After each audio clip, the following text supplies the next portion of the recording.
If lately you've been finding it harder to stay focused, forgetting simple things, or getting anxious whenever you're not doom-scrolling your phone, it might be time to face what's really going on. Maybe you notice you can't handle silence anymore. Whenever there's free time, your hand automatically reaches for your phone, and before you know it, hours are gone. You keep scrolling, not even because you enjoy it, but because you've trained your brain to constantly need stimulation. If that sounds familiar, you might be dealing with what is often called brain rot, a mental burnout caused by overstimulation and mental clutter. It may sound exaggerated, but this problem quietly wrecks people's lives. Most don't even realize it's happening. Brain rot doesn't just mess with your focus, it weakens your ability to think deeply, learn effectively, and make decisions calmly. The more you let it stay, the more it drains your time, energy, and awareness, and slowly steals the best part of your life without you noticing. If you're struggling with low attention, memory lapses, or that empty feeling of mental fatigue, this message is especially for you, because there are ways to heal your brain, regain your sharpness, and start using your time with intention again. Think of your brain as the primary operating system of your life. Everything, how productive, creative, or rational you are, runs through it. When your brain is in good shape, you can learn faster, stay calm under pressure, and actually enjoy what you do. But when it's bombarded by endless short videos, constant notifications, and low-value entertainment, it becomes overstimulated and sluggish. This overstimulation is like forcing your brain to switch tasks every few seconds. You process hundreds of bits of information that your mind doesn't actually need.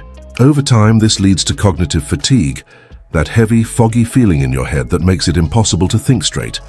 That's why after long hours of scrolling, you feel drained, unmotivated, or vaguely empty. The brain craves rest and depth, but we feed it shallow noise instead. That's also why patience and focus are getting rarer. The modern brain has been trained to expect constant novelty. We can't even sit through a 5-minute video without pausing to check comments or see what is next on the feed. It's not weakness, it's conditioning. But if you keep letting it happen, your mental stamina keeps shrinking, and before long your life plateaus. You stop growing, not because you're lazy, but because your brain is too overstimulated to think clearly. So how do we fix that? I've tried several things, and 3 of them truly turned things around for me. Let's go through them one by one. 1. Meditation. Resetting your mental rhythm. Now, don't imagine monks sitting cross-legged on mountaintops. Meditation isn't about becoming a spiritual guru, it's about learning to control where your attention goes.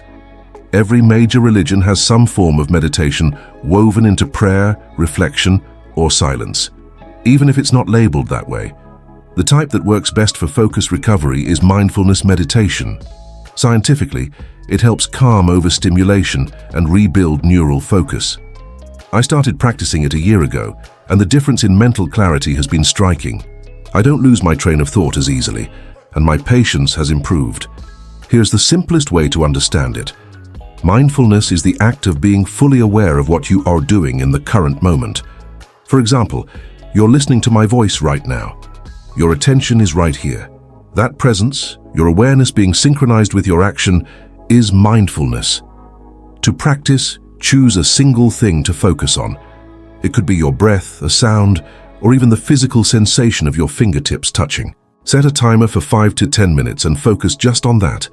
Your mind will wander, it's guaranteed, but each time you notice it drifting and bring it back, that's the push-up for your brain.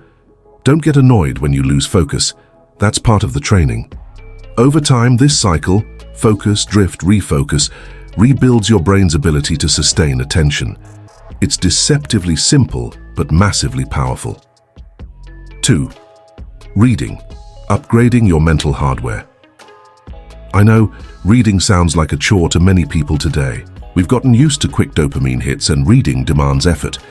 But the reason reading is such a strong antidote to brain rot is that it forces the brain back into deep focus mode.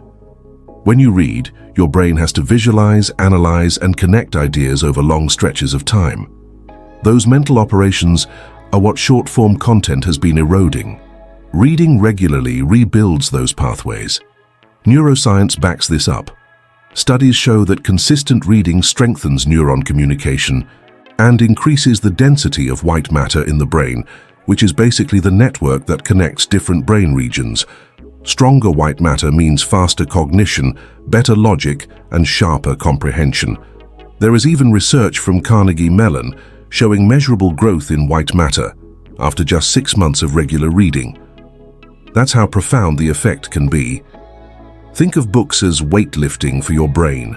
Every page strengthens your focus muscles, improves memory retention, and deepens your understanding. And you don't need to start with complex stuff. Begin with curiosity. If you're into mysteries, read about unsolved historical events. If psychology interests you, explore behavior and thought patterns.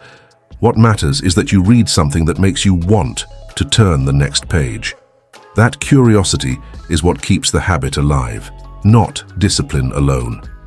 And once reading hooks you, you'll naturally crave that kind of mental depth again. 3. Time zoning, teaching the brain structure. The third habit is dividing your day into mental zones. This changed everything for me. Our brains love structure but hate confusion. When everything blends together, work, rest, distraction, the brain goes into chaos mode. It no longer knows when to focus or when to relax. Time zoning means creating clear boundaries for different types of mental activity. For example, set 6 a.m. to noon as your focus zone. During that block, only do meaningful or productive tasks, studying, writing, reading, or problem solving. No phone scrolling, no random browsing. Then from noon to 2 p.m., make it your free zone. That's your guilt-free rest time. If you want to go deeper, look up time blocking. It's the same principle, but even more structured. Once you train your brain to operate within these clear mental zones, it's like flipping a switch on command. You'll notice less resistance when it's time to focus, and you'll stop falling into that endless scroll autopilot. When you combine these three, meditation to regain clarity, reading to rebuild depth, and time zoning to enforce mental order, the results are powerful. You'll start noticing that focus feels natural again, thoughts become sharper, imagination starts returning, and that foggy feeling fades away. I won't sell you illusions. It's not easy. Your mind will fight back at first. You'll get restless, tempted, distracted. That's normal. You're rewiring habits built over years of overstimulation, but if you stick with it, you'll see the shift. The same way you trained your brain to crave the scroll, you can train it back to crave focus and peace. If you've got your own tricks or experiences fighting brain rot, share them. Let's help each other upgrade, not decay. And remember, healing your brain isn't about becoming perfect. It's about reclaiming control of your time, focus, and awareness. Because when your brain gets sharper, your whole life follows.